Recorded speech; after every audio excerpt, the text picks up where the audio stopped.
Boa noite, boa tarde, bom dia, seja lá a hora que você estiver ouvindo isso, e está começando mais um episódio do Entre Sumários Cast. E hoje nós vamos falar sobre casos de plágio e inspiração no mundo literário.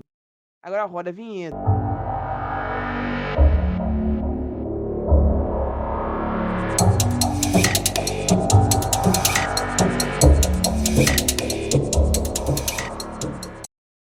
Esse podcast faz parte da iniciativa O Podcast é Delas. Saiba mais em opodcastedelas.com.br.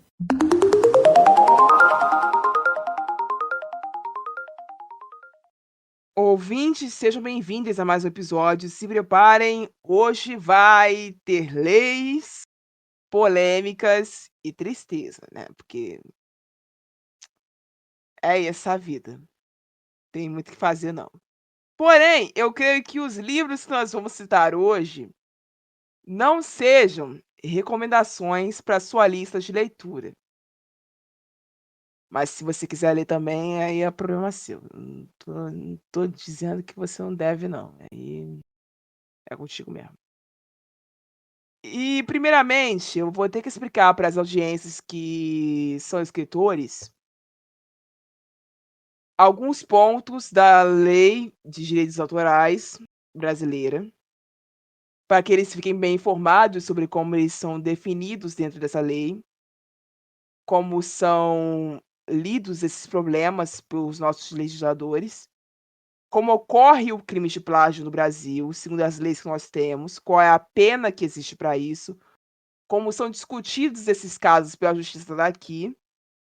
E as meninas depois vão dar alguns exemplos de casos que já apareceram pela Booksfera afora, desde o Book Twitter até o Instagram, o TikTok, etc., de escritores brasileiros e estrangeiros.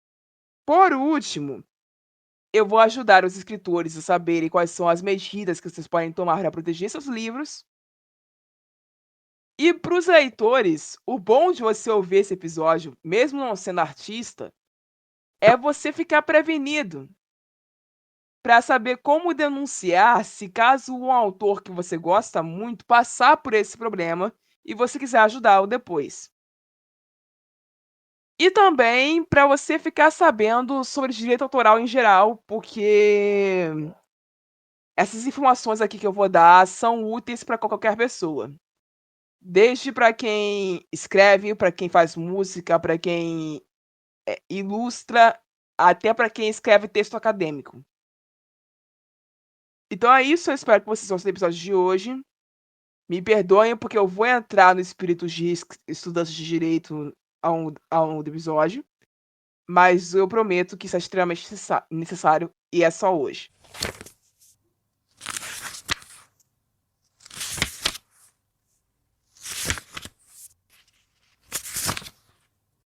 A começar dos fatos. O artigo 5º da Lei de Direitos Autorais diz o seguinte, em seu primeiro inciso: a publicação, o oferecimento de obra literária, artística ou científica ao conhecimento do público com o consentimento de autor ou de qualquer outro título de direito do autor, por qualquer forma ou processo não autorizada, significa crime de plágio. A produção só deve ser feita de forma autorizada. É isso que a gente quer explicar aqui nesse primeiro inciso. O mesmo vale para transmissão e emissão, que é a difusão de sons e imagens, ou seja, reprodução de identidade visual por meio de vídeos de forma não autorizada, também conta no caso de plágio.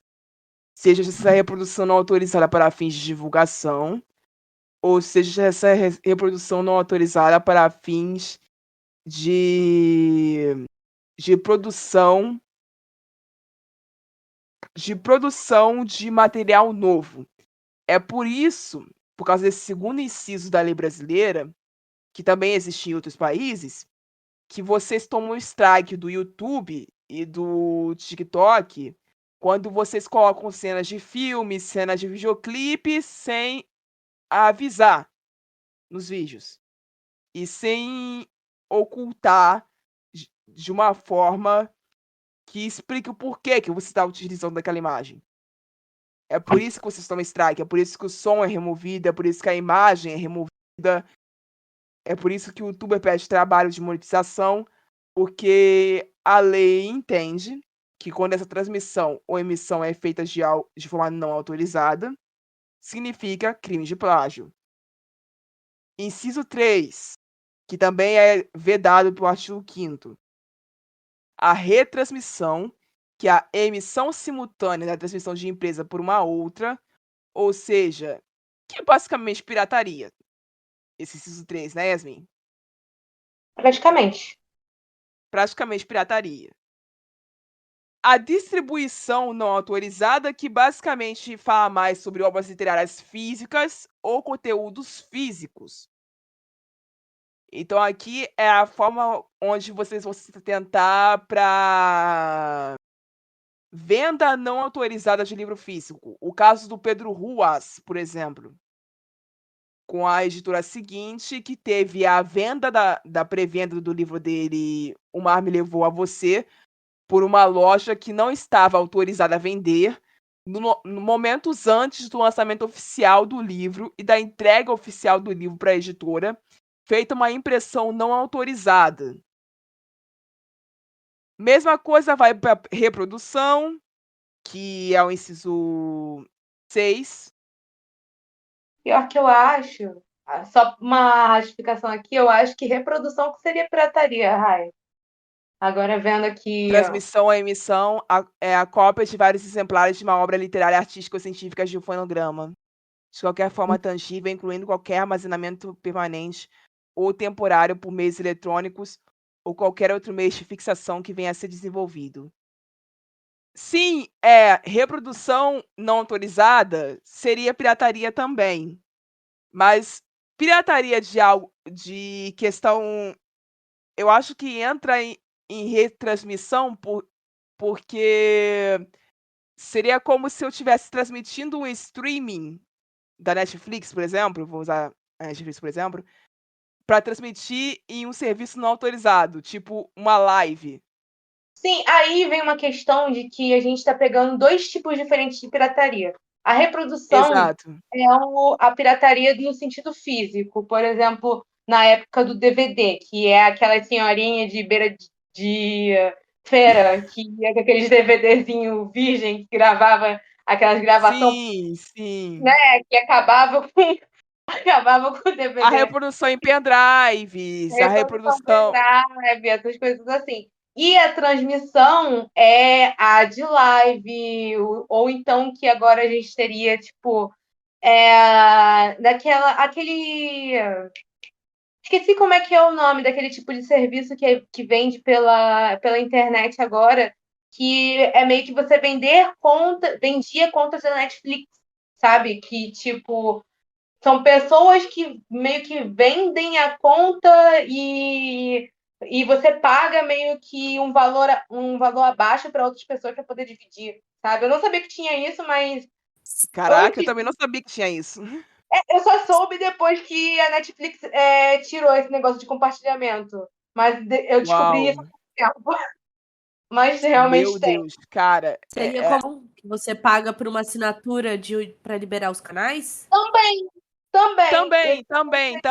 Mas esse Isso aí é caso da outro. venda da conta da Netflix ou da Prime Video é um caso mais entre particulares, não é entre uma Não, empresa, porque tipo esse caso é específico Netflix Prime Video. TV Box é o TV Box. entendeu?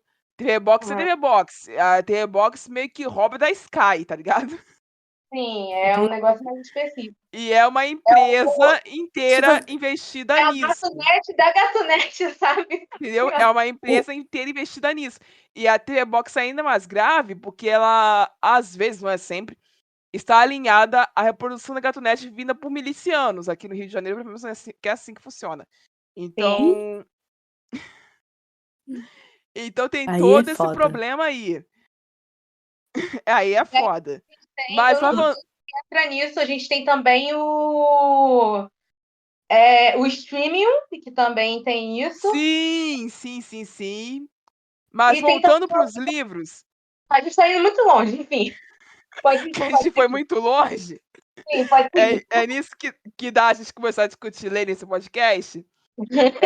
Aí a gente tem que voltar para o artigo 184 do Código Penal, que a Yasmin vai estudar amanhã. Não, não é amanhã, não. Amanhã eu vou estudar. Deixa eu ver o que eu vou estudar amanhã. Eu vou estudar a eficácia da lei penal no tempo e no espaço. É início aí. Que Eu comecei. delícia! Enfim, saudades do meu primeiro período. Enfim, voltando. O artigo 184 diz o seguinte: violar direitos de autor e os que lhes são conexos. Pena, detenção, ou seja, você vai ser preso, tá? É isso. De 3 meses a 1 ano, ou multa, que geralmente é a pena que se aplica, tá, gente? Porque eu nunca ouvi falar de ninguém que foi realmente preso por plágio. Eu já ouvi falar de pessoas que tiveram seus materiais recolhidos, mas agora prisão, realmente, detenção, realmente, eu não consigo me lembrar de nenhum registro de caso no Brasil ou no mundo sobre isso. Se vocês ouvintes se lembrarem de algum, vocês podem relatar que a gente vai atrás para poder falar para vocês sobre isso em uma próxima hora. É que eu acho que sempre a gente tem que levar em consideração a parte de dosimetria, né? Não, Sim, não se leva a parte seca, que sempre vai levar para a questão de encarceramento é sempre a última opção, o né? esparraço. Então, é muito. A questão do plágio é um crime de pouco. Como que eu vou dizer? Não é questão. Não é a palavra, mas seria pouco risco. Não é risco. Menor Mas. potencial ofensivo. Isso, é isso que eu estava procurando, perdão. É menor potencial ofensivo, é isso. Então, é muito difícil. Eu pensei em peliculosidade. Periculosidade. Não, Também, periculosidade é outra coisa, também, mas a periculosidade, a gente, se for para o texto acadêmico, existe periculosidade. É que aqui a gente está tratando de termo ficcional, de obras ficcionais. Mas se a gente estivesse tratando de textos acadêmicos e científicos, existiria periculosidade, porque poderia colocar a reputação e, em certos casos, até a saúde de pessoas em risco. Sim, mas aí a gente está falando de potencial ofensivo ao caso da ofensa à sociedade em si, sabe? A gente, Sim, sim, quando sim, se fala sim. de encarceramento, a gente entra em risco à integridade física, essas coisas assim. Exato, Então, exato, exato, exato. Não é é tanto sobre muito moral e ética, é mais sobre integridade física mesmo e sobre reputação coerente à sociedade. Tá certo. difícil. Então, é muito difícil esse tipo de processo levar a uma pessoa ser presa necessariamente, sabe? Exato. Então, eu acho que realmente não deve ter, sinceramente. Eu posso até fazer uma pesquisa bem rápida sobre isso, mas realmente eu acho que não tenha. Na que eu fiz, eu não encontrei. Então, assim, o artigo 134 tem vários parágrafos, vários, especificando bastante sobre onde essa pena aumenta. Então, para dar uma resumida para vocês, se a violação desse direito autoral é total, a pena pode se agravar. Se existe lucro direto, a pena também se agrava. Ou indireto, por meio de qualquer processo da obra intelectual, sem a autorização expressa do autor, a pena se agrava. E depois, os outros parágrafos, ele vem explicando o que é lucro direto e o que é lucro indireto. E se a violação, aqui é uma parte para os e-books, PDFs, etc., é oferecido ao público mediante cabos de fibra ótica, internet, satélite, internet, ondas ou qualquer outro sistema que permita o usuário a realizar a obra ou por produção para recebê-la em um tempo e lugar previamente determinados por quem formula a demanda com intuito de lucro. Isso aqui pode ser o exemplo de livros sendo vendidos em PDF no Instagram, No sem Telegram. autorização prévia do autor, no Telegram. Tá tudo aqui nesse parágrafo terceiro. Esse parágrafo terceiro seria também só a reprodução nos Telegrams também ou não? Não, porque aqui tá falando de lucro. Ah, entendi. A questão da reprodução sem fins lucrativos volta para a pirataria. Certo? Aí entraria só como distribuição, certo? Isso. Continua sendo crime, mas o potencial ofensivo é menor ainda. E na questão do parágrafo terceiro, a pena de reclusão aumenta até 4 anos. E a multa vai para a estratosfera. Porque a multa também é equiparada à forma como foi feita a coisa. E ao valor da obra sendo emitida, ao valor que o autor teria perdido com essa reprodução não autorizada, com essa venda não autorizada. Tudo isso é prejudicial de várias maneiras. Yasmin, você quer acrescentar alguma coisa? Eu posso continuar. Pode continuar. Acho que você já falou tudo que... Beleza, então a gente encerra por aqui a questão dos artigos. A gente vai pular agora para a questão dos casos. E a gente vai listar outros casos além desse que eu já citei, para falar sobre questões que já foram solucionadas, questões que ficaram pelo meio termo, pelo meio do caminho, que foram judicializadas, ou seja, viraram questão processual ou não. E depois a gente volta para falar sobre como são resolvidos esses casos, quando eles chegam até a justiça. É isso. Eu passo lá para a Anne. Bom,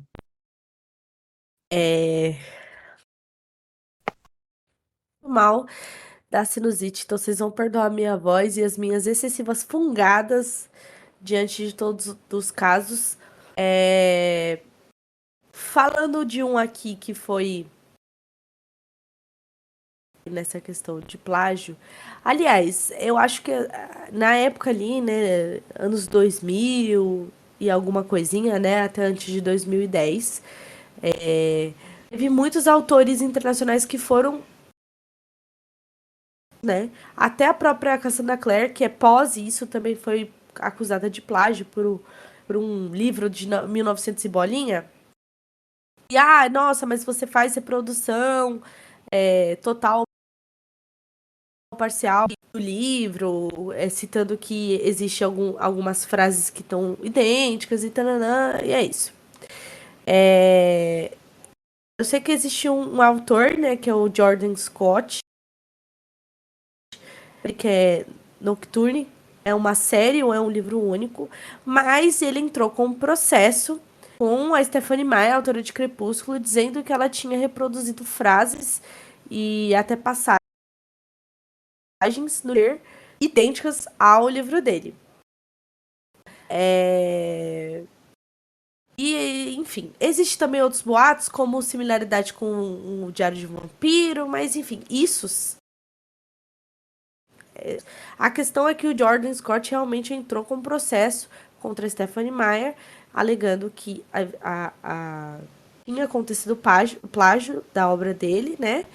E, no caso, a Stephenie Meyer ganhou que, na verdade, os dois livros são completamente distintos e que não há nenhuma reprodução entre eles, no caso, ou dela ter copiado partes do livro do cara e tudo mais. Estou... como que é a palavra quando você tá só... E é uma mulher! Me perdoem. Perdão, gente, é uma mulher. Então, não tem nada a ver com a obra dela. Passando para algo mais moderno, assim, né? Uma coisa mais recente.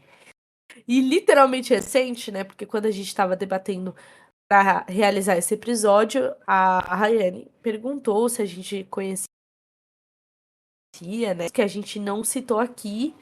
E tinha acontecido de que um dia antes, não é no mesmo dia que a gente começou a debater sobre o tema, de uma autora que eu sigo, que é a Ana S.V., anunciou no Instagram que um dos livros dela tinha sido plagiado no Wattpad. E que a excelentíssima autora, entre aspas, né, que plagiou o livro dela, ou na rede, né, no Wattpad, para que o livro, esse plágio não chegasse para ela. Só que uma leitora mandou o link, tudo bonitinho. E assim, gente, que foi uma febre de uns anos pra cá e tal, de você pegar um livro e transformá-lo aquilo em uma fanfic, fazer uma versão de uma história. No âmbito das fanfics, né, quando você pegava uma história, perguntava pro autor e falasse assim, será que eu posso utilizar a sua história para fazer uma versão com outro casal e tal, não sei o quê? Beleza, gente. Aí é uma coisa que assim, você tá realmente de fato conversando com o autor. Foi publicado, que tá no Wattpad, que tá no Wattpad não, que tá na Amazon, que tá sendo comercializado, tem todos os parâmetros legais de, tipo assim, de um livro, de uma patente, tem o ISBN e tal. Não pode. Não adianta que você tá fazendo aquilo sem nenhum fim teoricamente lucrativo, né? Porque você tá numa plataforma que é lucrativa, o Wattpad e tal. Não pode. Não sei onde isso dá certo. A autora conseguiu com que a obra dela, né?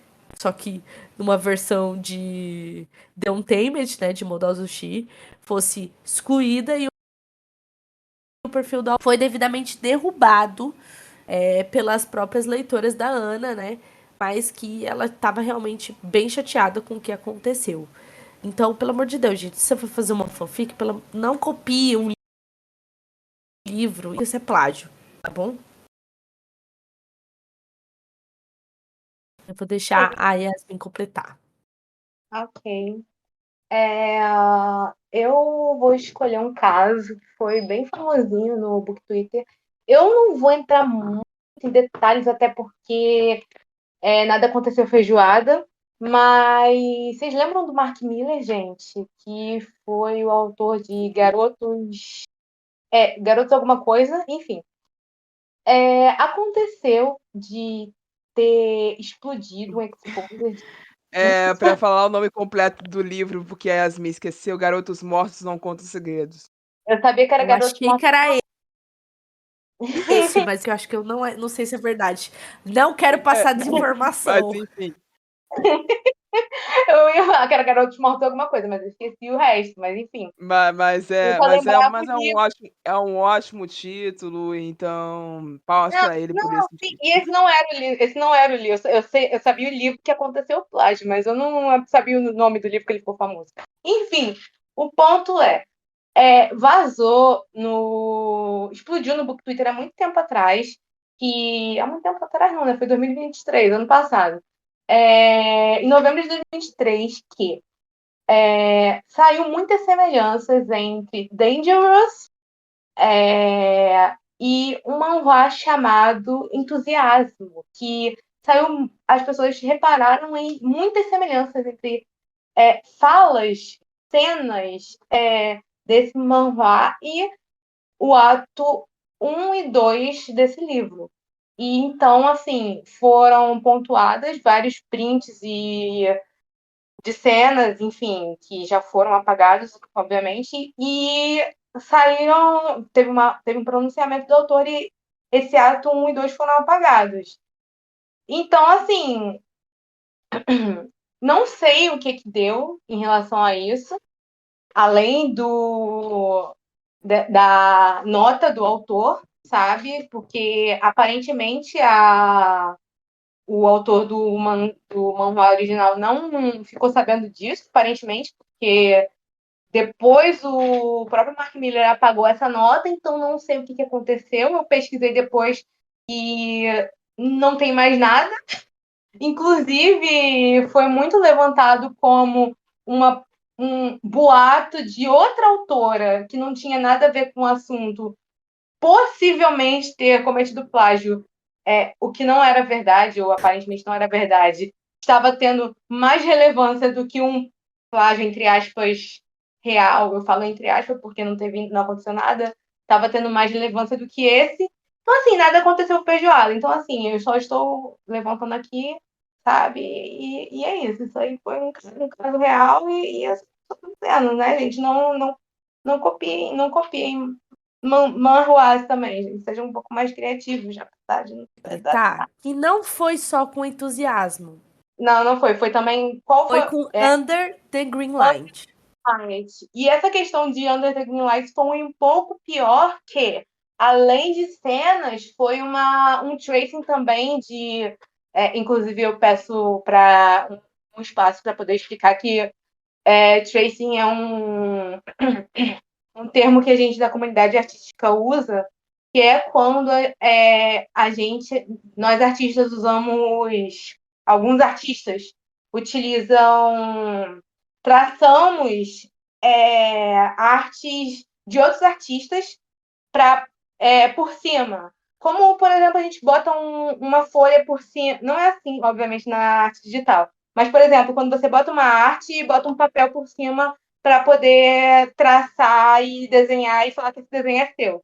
Isso não é bem visto, não é uma questão de direito autoral, até porque a gente não tem uma coisa para legislar por cima, não tem como você processar uma pessoa dessa forma. Mas não é uma coisa muito bem vista, inclusive é uma coisa que você pode. Uma coisa que autores podem ficar um pouco mais ligados, autores com capas ilustradas, por exemplo.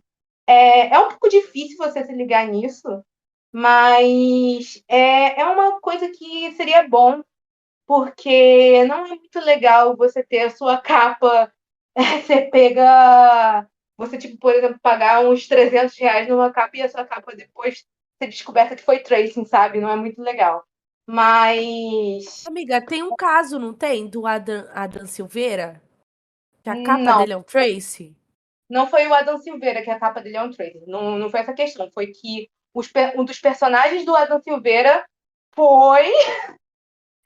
Parece muito que eu tô pegando no pé do Mark Miller, mas a capa, a capa do Mark Miller foi um tracing de uma do Adam Silveira.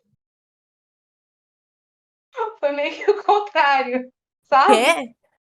Foi basicamente isso, foi meio que o contrário. Foi. Só um minutinho. Livro. Tem um livro que eles ficam sentadinhos, amiga, que é um tracing de After Game, que na verdade é uma fanart, não é?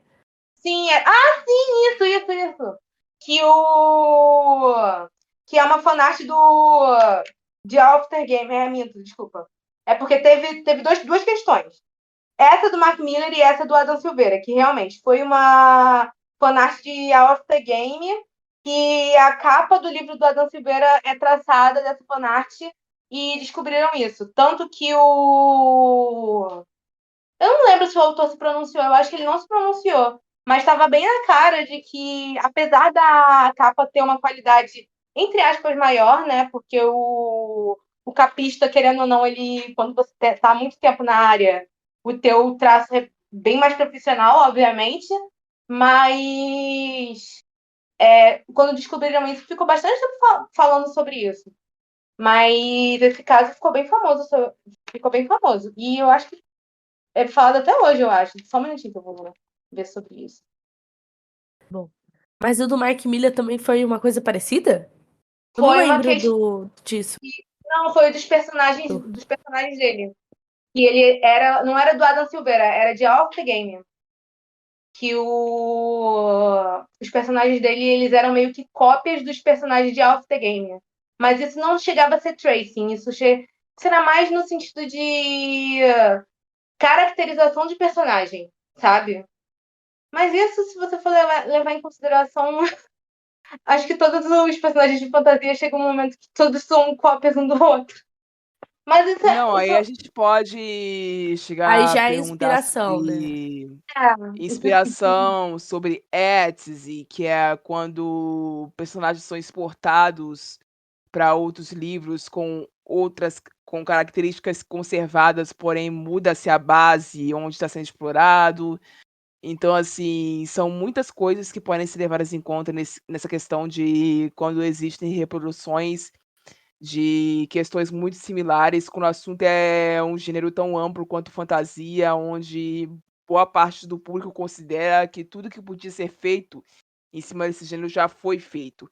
Eu, particularmente, discordo um pouco dessa concepção, mas eu acho que ainda há muito a ser explorado.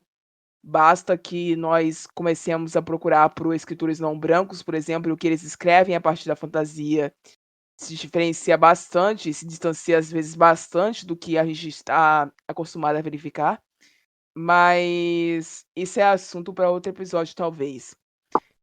Seguindo para verificação de outros casos, nós temos o caso do Dan Brown, que foi processado ao todo 4 vezes. Não foi uma, não foi duas, foram 4 vezes por causa do mesmo livro. E quem pensou em Código da Vinci, sim, você acertou, foi por causa de Código da Vinci, lógico que foi por causa do Código da Vinci. O que aconteceu basicamente? Apareceram 4 escritores dizendo que o Dan teria pegado parcialmente passagens de suas obras sobre ficção ou de suas obras não ficcionais sobre a história do Vaticano e sobre a história da arte renascentista para recriar em cima dessas passagens sua história tão conhecida no mundo todo, o Código da Vinci, que deu a origem à saga que nós conhecemos. Só acontece o seguinte, todos os processos que todos não, até o terceiro processo, que foi postulado em 2015, o Dan Brown venceu. Ele simplesmente venceu um por um. E praticamente em todos, os juízes responsáveis pela análise dos casos disse basicamente o seguinte: em qualquer similaridade dos elementos no nível generalizado de conhecimento dos elementos utilizados para a reprodução do livro, ou seja, ideias que não são protegidas por direitos autorais, porque elas fazem parte de conhecimento geral de muitas pessoas, ele escreveu, o juiz teria escrito na decisão dele. E também outros juízes escreveram que a reprodução dos elementos que ele colocou dentro do Código da Vinci e usou como base para construir o segundo livro que vai na mesma direção, que é o Anjos e Demônios, são materiais de conhecimento prévio de qualquer um que poderia ter pesquisado, que não são ideias originais. Inclusive, o Dan Brown conseguiu comprovar que muitas das coisas que ele foi acusado de plagiar, na verdade, ele não copiou, ele achou na internet sem que ninguém desse os créditos, dentro do Reddit, em páginas de teoria da conspiração. Incrível. E ele conseguiu comprovar que ele achou esses textos lá, e por ele ter achado esses textos nesse lugar e ter utilizado esses textos não para fim lucrativo de imediato com o texto na natura, e sim ter criado uma história de ficção com base nessas teorias de conspiração imaginadas através de livros já existentes, ele não poderia ser acusado de plágio. Logo, textos que estão no Reddit são produtos de teorias de conspiração, ou seja, para embasar teorias de conspiração, não estão resguardados por a lei de direitos autorais dos Estados Unidos da América. E ele ganhou o caso assim.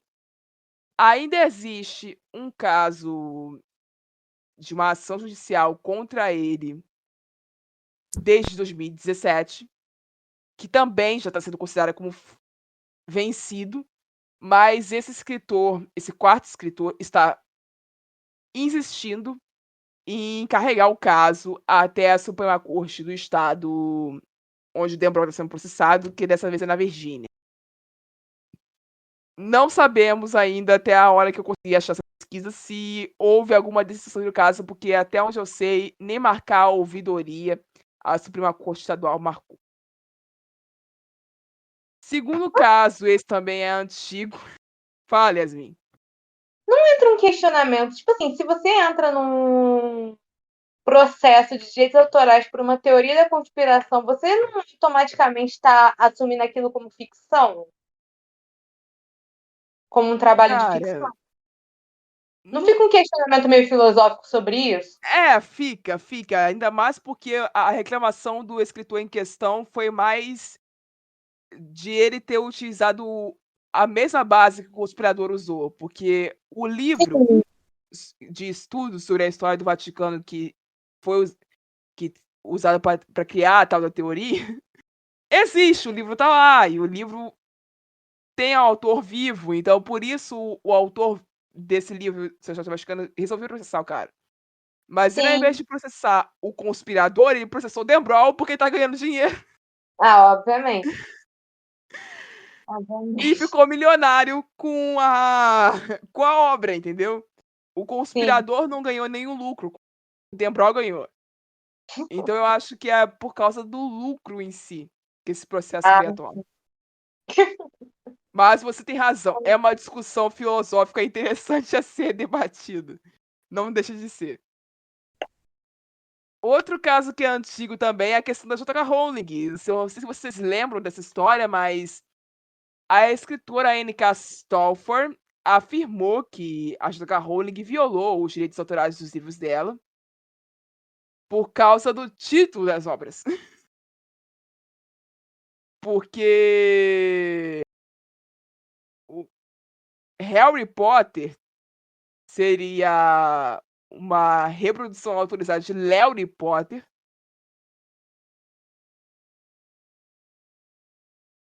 Que é um livro que já existia. E The Legend of Ha and the Muggles. Basicamente, Muggles, na tradução do português, significa trouxas. E a J.K. Rowling, como você se lembra, usava esse termo o tempo inteiro. Dentro dos livros. E na versão original ela usa a mesma palavra. Então a escritora N.K. Stolfer pensou, logicamente, você planejou o meu livro com a mesma intenção de criar uma lenda sobre um bruxo que tem que lidar com trouxas na vida dele, que são seres humanos que não possuem superpoderes. Que é a mesma definição, o mesmo termo. Ela só não copiou o título dessa vez, mas a N.K. Stolfer ficou bem puta com essa história e processou a J.K. Rowling. A J.K. Rowling venceu? Venceu. E outra coisa que a N.K. Stolfer denunciava dentro da mesma ação é que dentro do livro Harry Potter,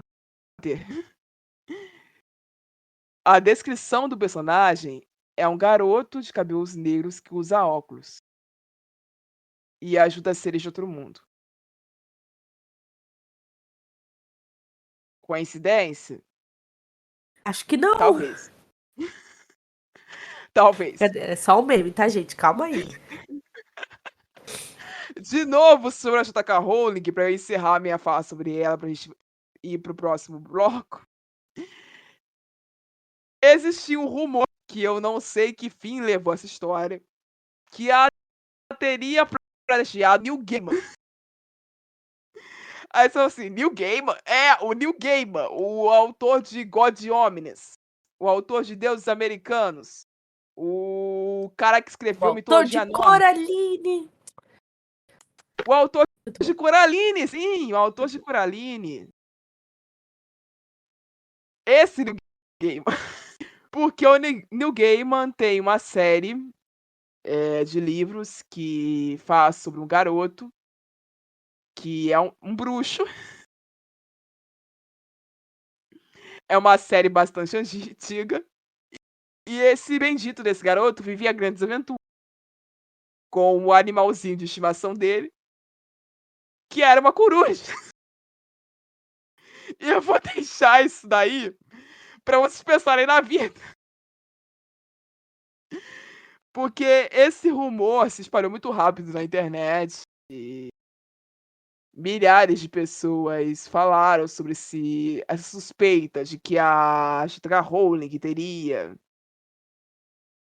pegado essa ideia do Neil Gaiman, mas como o livro em questão do Neil Gaiman não é famoso no Brasil, não ficou famoso na América Latina, e a última produção dele para a América Latina foi basicamente descartada, porque o livro não teve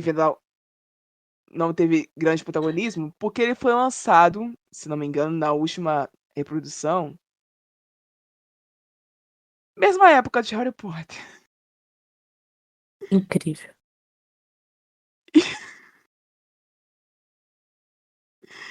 Então é isso, né, gente? Pra pensarem um pouco na vida aí. Às Eu vezes, posso puxar uma coisa antes da gente. Ah, termina, amiga. Aí eu puxo. pra quem quer saber a série de livros que eu tô citando, é o Livros da Magia, tá? Se vocês forem procurar as capas do livro, vocês vão Agora eu achar vou que procurar. Agora que você me deixou curiosa.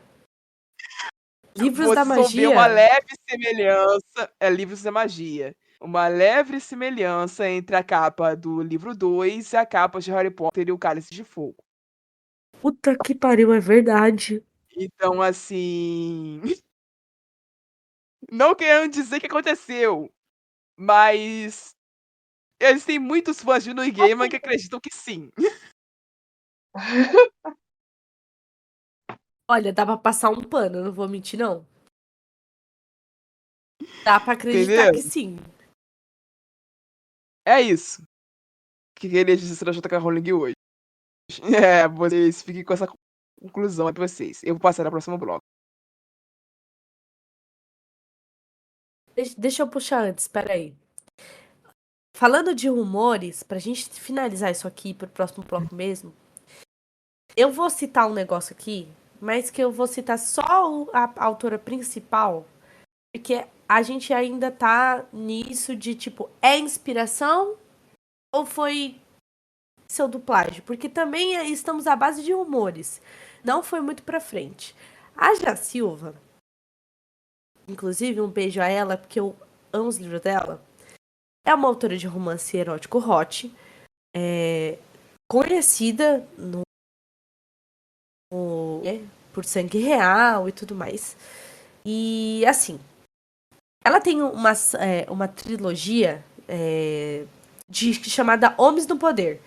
E aí existe o doutor, o banqueiro, e aí chegamos ao principal, que seria o governador, que é o terceiro livro. Ele foi lançado no começo desse ano, tá?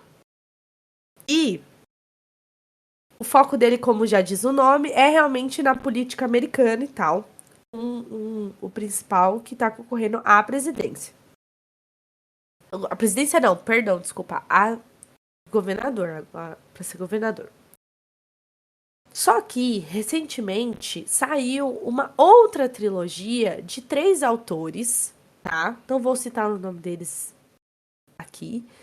Mas que a ideia também era muito parecida com o propósito do livro da Já Silva, já publicado em janeiro. E com uma identidade visual muito semelhante. Inclusive com o ator que ela usa como fonte de inspiração ali pro personagem dela, que é o Henry Cavill, que inclusive foi utilizado por um desses autores. E aí surgiram rumores entre os leitores e tudo mais, isso até chegou no Twitter, de que eles teriam plagiado a estética da Silva. Só que assim, a gente não vai entrar em âmbito se foi ou não, por uma questão de que isso não foi levado à frente.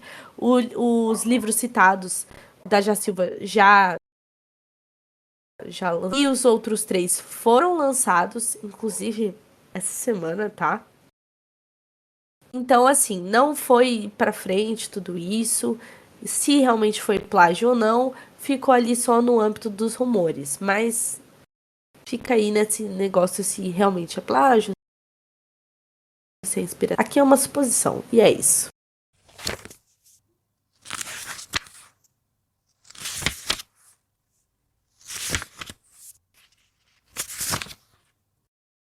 Então, como eu tinha prometido, o final desse episódio é sobre solução. Então, a gente vai falar agora sobre Resist ISBN. Como vocês, escritores, devem saber, existe uma coisa chamada Câmara Brasileira dos Livros, que basicamente já contém o registro de todos os livros lançados até agora no Brasil, para fins de que essas obras sejam protegidas pela Lei de Direitos Autorais brasileiras e evite a questão do plágio e da reprodução não autorizada desses materiais publicados, seja em e-books ou em materiais de livros físicos. Geralmente, quem fica responsável pelo registro dos autores dos livros na Câmara Brasileira de Livros, através do ISBN, que é esse código que determina que a sua obra é original, que a sua ideia é original e está registrada e que não pode ser reproduzida sem a sua autorização, não pode ser vendida sem a sua autorização, são as editoras e ou os agentes literários. Mas como ocorrem vários casos, hoje em dia, de escritores independentes que não possuem agentes e nem editoras, eles podem registrar por conta própria. Existe uma taxa a ser paga após feita a solicitação, de acordo com o que você está pedindo o registro. E o ISBN é uma espécie de RG para essas publicações, que também serve para artigos científicos e apostilas.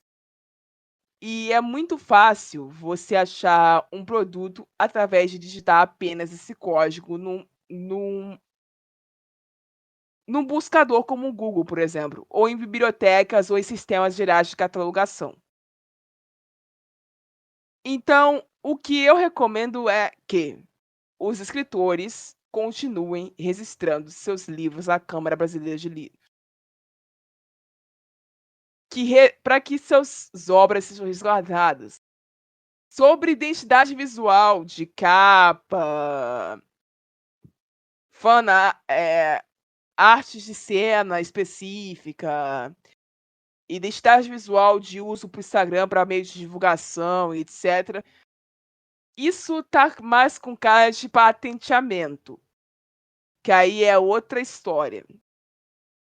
Porque deveria ser acordado isso entre o autor, o escritor no caso, e o artista, seja ele o designer ou o escritor, um designer ou ilustrador, me desculpa.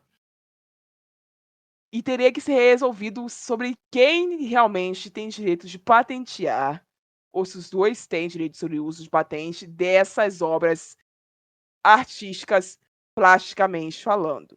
Porque nominativa seria a marca registrada pelo INPE, no caso, que é um sistema do governo que registra marcas e patentes, caso o registro fosse para o nome do autor, ou seja, eu vou registrar o meu pseudônimo, eu quero proteger o meu pseudônimo, para que ninguém mais possa utilizá-lo sem que eu autorize isso. Ou eu vou proteger a figura, ou seja, o desenho, a imagem.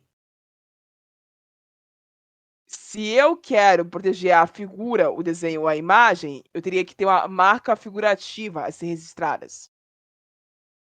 Mesma coisa para a identidade visual.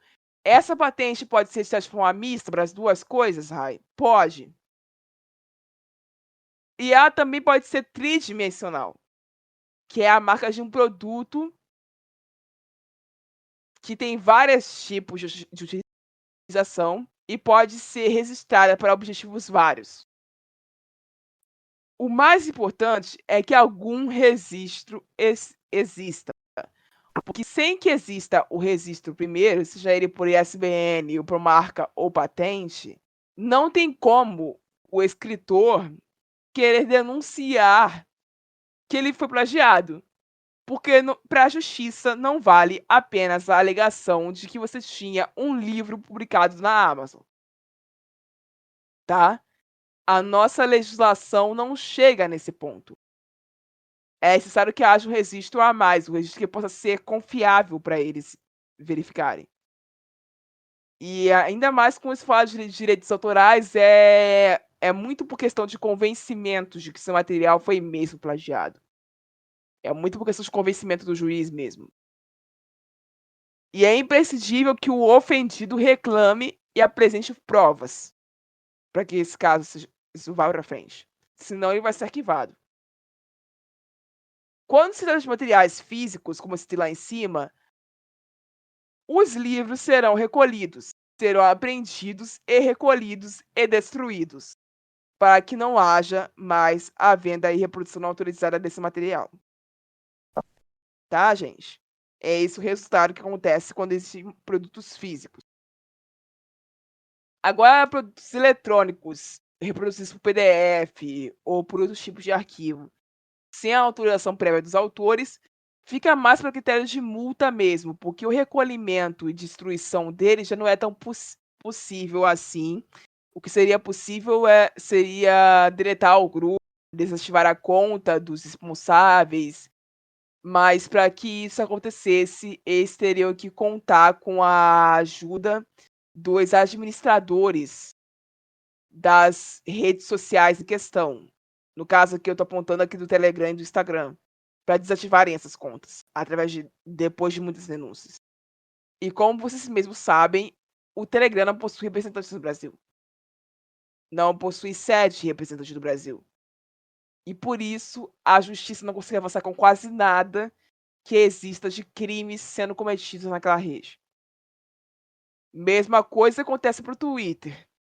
O Twitter, ainda com muita má vontade, responde a ações judiciais quando os crimes são muito graves. O Elon está tentando contornar isso agora. Vocês devem ter ouvido as notícias sobre política relacionadas a isso. Mas, geralmente, eles costumam cumprir as ações judiciais. Mas agora o Telegram não possui nenhum representante aqui. Ainda mais por ser uma rede social russa, né? Que aí existem outras dificuldades inclusas nisso. É isso, pessoal. Protejam suas obras que vocês criaram. Protejam suas marcas, suas identidades visuais, as coisas que vocês desenham. Registrem elas para que não haja mais problemas no futuro e que vocês possam se proteger desses problemas, tá? É isso, beijos. Eu vejo vocês semana que vem. Até lá e tchau. Você ouviu um programa participante da rede Podcast é Delas, uma iniciativa que fornece toda a infraestrutura necessária para mulheres hospedarem e publicarem os seus podcasts. Para fazer parte, entre em contato conosco através do site opodcastadelas.com.br ou através das nossas redes sociais, como @opodcastadelas.